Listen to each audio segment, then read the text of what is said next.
We are here at Haystack Reservoir. We was at Ochco Reservoir, but it's frozen. And we don't have no ice fishing safety equipment and stuff, so we decided not to do any ice fishing. So maybe we'll get some ice fishing stuff and be able to do some ice fishing for y'all this year. Maybe not. Just depends on how well the ice stays. So I got a worm and a bobber out there for one, and then I think today's the first day we're going to try doing a little bit of this 12 days of Christmas challenge they got going on from the MTB Slam, or whatever you want to call it. We're going to start out with something that's low and slow because it's cold. The bass aren't going to want to be too active, I don't think, with this cold weather and cold water. I think we're going to go ahead and start out with that big plasticky doodad for the first day. And we're probably not going to do all this stuff in order, just for the simple fact that we're late on the challenge anyway. So we're just going to try them out as either we catch a fish or we don't catch a fish. So we'll go ahead and get one of these out and show you exactly what it looks like. I don't know what it's supposed to represent, but it's kind of a weird green with red sparkles type thing. And we're going to pair that up with a plastic worm hook, and probably also a plastic or a worm weight. So see, we got these hooks with it, so we're gonna put it on one of them hooks. Let's see if I got any plastic worm weights, also known as a Texas rig, I guess.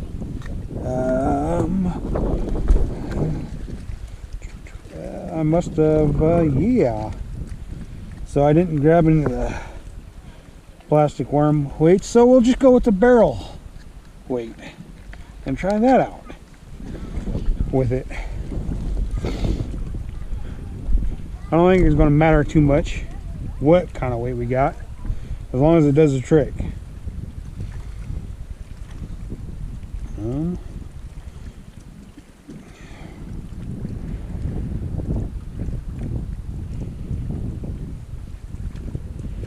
And we'll tie the hook on with just a simple cinch knot.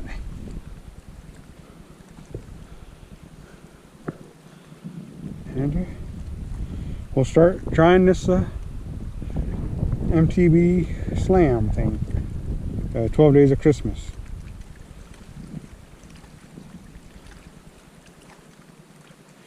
This is the first ever MTB Slam I've tried to complete, and I doubt that I will complete it today.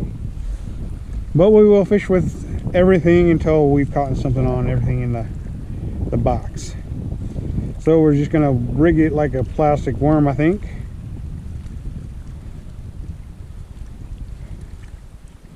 And go from there, y'all.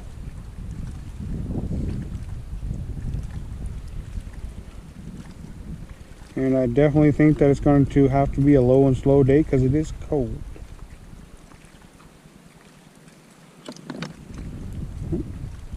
Get it through. There we go. Alright, y'all. Let's see if we can't catch a fish off of it.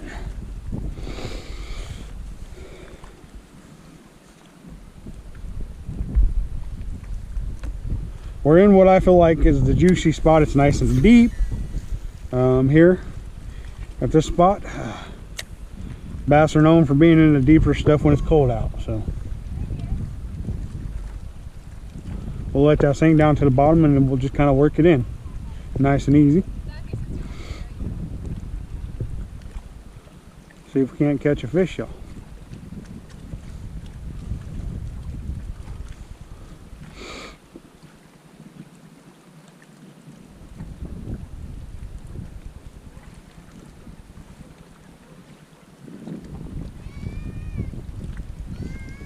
We're not going to bounce it real fast and hard. We're just going to kind of put it on the bottom and just kind of lift up our rod tip and work it along the bottom and see if we can't trigger something to happen here.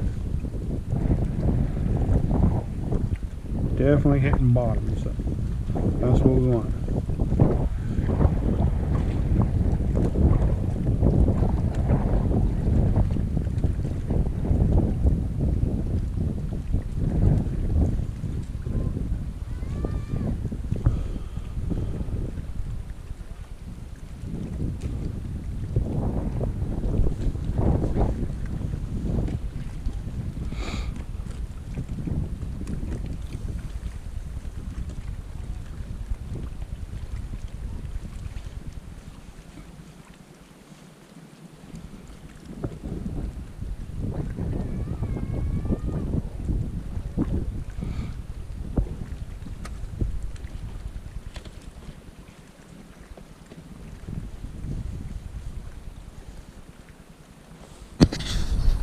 Come on.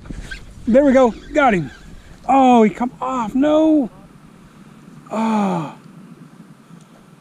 I'm about to jump up and grab my neck. No. First bite of the day, and finally. I seen that bobber go under a couple times. I'm like, all right. And I'm ready to set the hook, and I set the hook, and I missed him. No. Oh, I got plenty of bobber setups if you want to try one.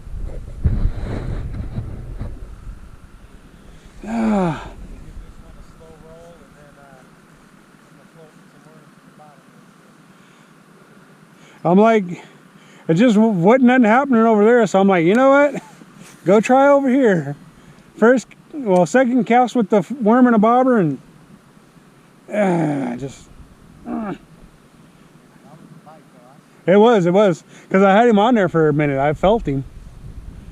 I just didn't reel up enough of the slack before I set the hook.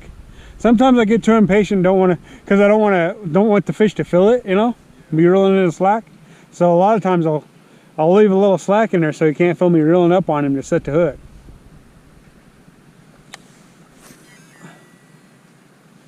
See, I see all that, and that's from, I don't know if that's from fish or what, but I see like a swirl and some, I'm seeing swirls here, you know, so I'm thinking it's fish.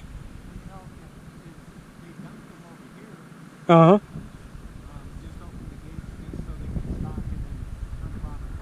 Yep. Yep. See, I'm sure those are fish, because I'm seeing swirls, but I'm not seeing fish. I'm seeing swirls just underneath the surface. So I'm certain that they're fish.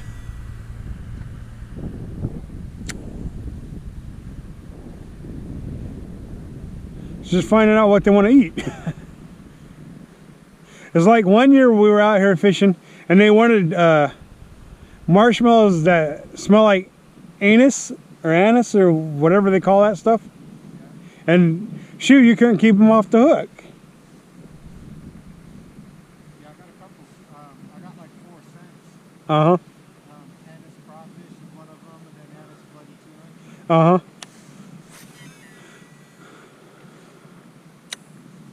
But that was definitely the most excitement I've had so far today. I'm about to turn his bait feed around and run over there with my net. Well, my bobber just went under there again. And then it came right back up and kept doing what it was doing. So.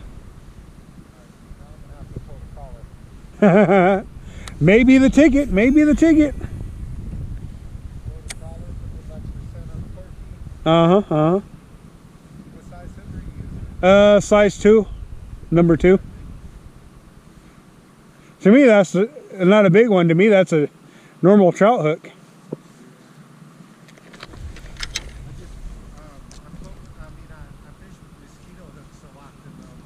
Uh-huh. It's just lightly hooking these power eggs so that the hook is mostly out of it than in it. Uh-huh.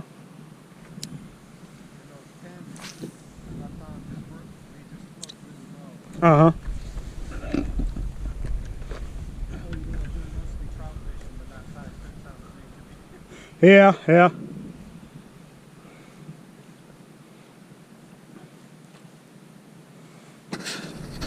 productive day of not catching fish. We've been out here since 10. We started out at Ochoco Reservoir and it was iced over and we didn't have no safety gear for ice fishing, so we decided to go look for some open waters. We found it here at Haystack. Definitely had a bite or two, but no hookups. Kind of the way it goes. So y'all, till next time, this is G-Man out, and that's Cliff.